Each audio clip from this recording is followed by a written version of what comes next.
great tobaccos make 20 wonderful smokes. Make your pleasure true, pleasure long, pleasure filter free. Chesterfield, get the king. Chesterfield, king's the thing.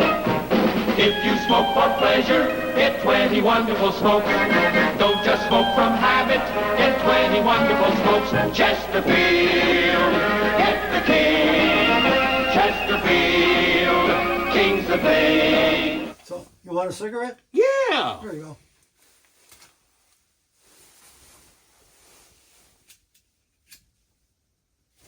There you go.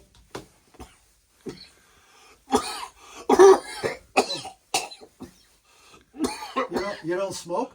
No. Oh. I wanted to look tough. Oh. Pardon me. You don't look real tough right now. It's a Camel. No, it's a Lucky Strike. Yeah. That's not healthy for you, is it? Oh, yeah, it's probably all right. I seem to recall something about the Surgeon General. Anyway, these were $9 a pack. I'm not going to throw that away. Welcome aboard USS Cod. Yeah, definitely.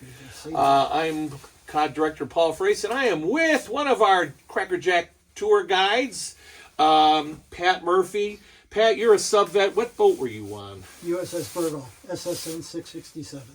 So, Sturgeon class. Sturgeon class. Okay, we're going to talk about smoking, something you shouldn't do. As my mom always smoked, and I should have learned. Anyway, we're here in the wardroom, and if we were smoking in the wardroom, and we have pictures, we'll do a cutaway of our captain, and there's quite a few wardroom ashtrays, and that's a separate subject. They're rather nicely made. But enlisted men, I guess modern submarines, they don't smoke. No. But you guys probably smoke like chimneys. Oh, yeah. And so... I bet you 60% of our crew smoke. Yeah. Well, remember, Chesterfield said it's healthy for you, aids digestion.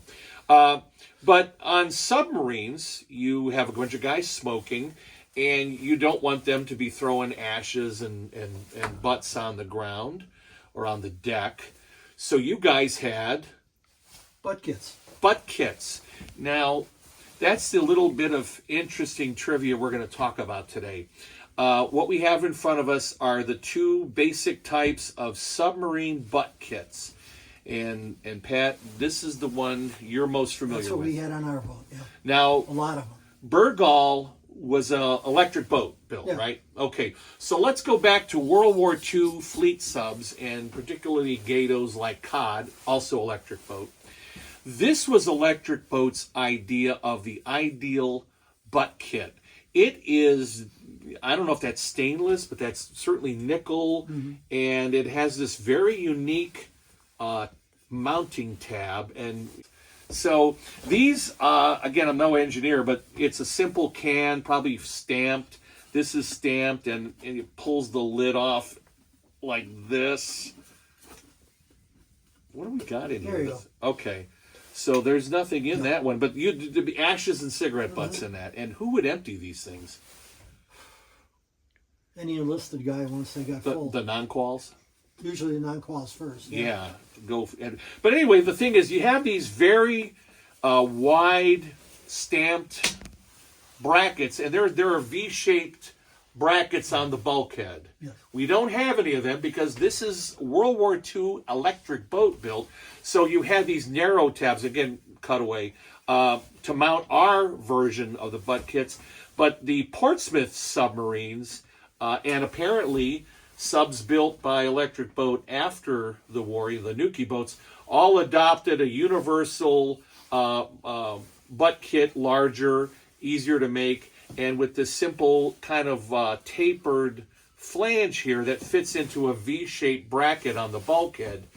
And you mentioned they were everywhere. How many were, I mean, where were they on the boat? Pretty much at every watch station. Every watch station. Yeah.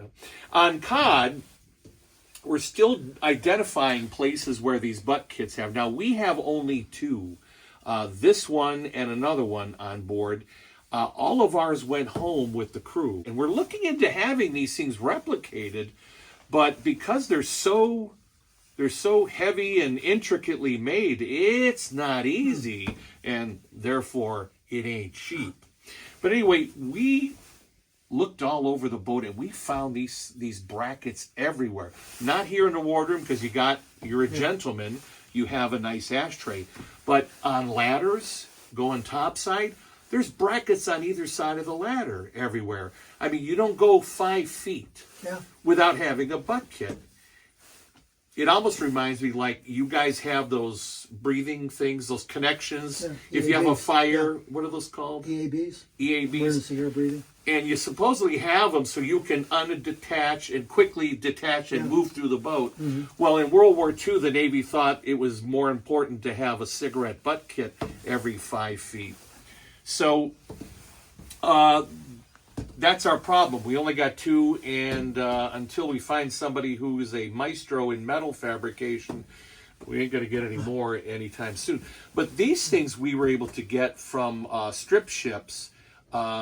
We have them aboard. There aren't any brackets, but we do have them in the mess tables. But let me ask you this: how full would these get before they were emptied? Probably half full. Half full. I was going to say half to 3/4. You know, I mean, it smoked a lot. So this one has some cigarettes, and I see a cigarette in there. So anyway, how many? Give me a rough number. How many of these things do you think we would need? If you say every watch station, you're very familiar with COD. Yeah. 50. Control room. We're gonna be here all day. 15, minimum 15 just in the control room. And Oh then my probably God. another 5 up in the conning tower. You know, we do have a way you can donate. So if you want to donate to our butt kit project, anyway, that little, I don't know how people do it. Anyway, so that is how everyone smoked, and this is how they handled their ashes and their butts on submarines in World War II. Portsmouth boat, electric boat, and that would include, of course, the Manitowoc boats like Icefish and Pito. They would have had these types. All those lesser boats knocked off in government shipyards had these things. When did you give up smoking? 1974. Good for you. It didn't stunt your growth, did it? No. No, okay. Anyway, I want to thank Pat for helping us out here. He's one of our excellent tour guides, and hats off to our sub-vets coming down here and sharing their experiences with our visitors. We just had, even as cold as it is today, you just were given a tour. Yeah. Thank you for joining us on this chilly day. Remember to hit the like, subscribe, and notification bell, and we'll be back with more. And thanks for joining us.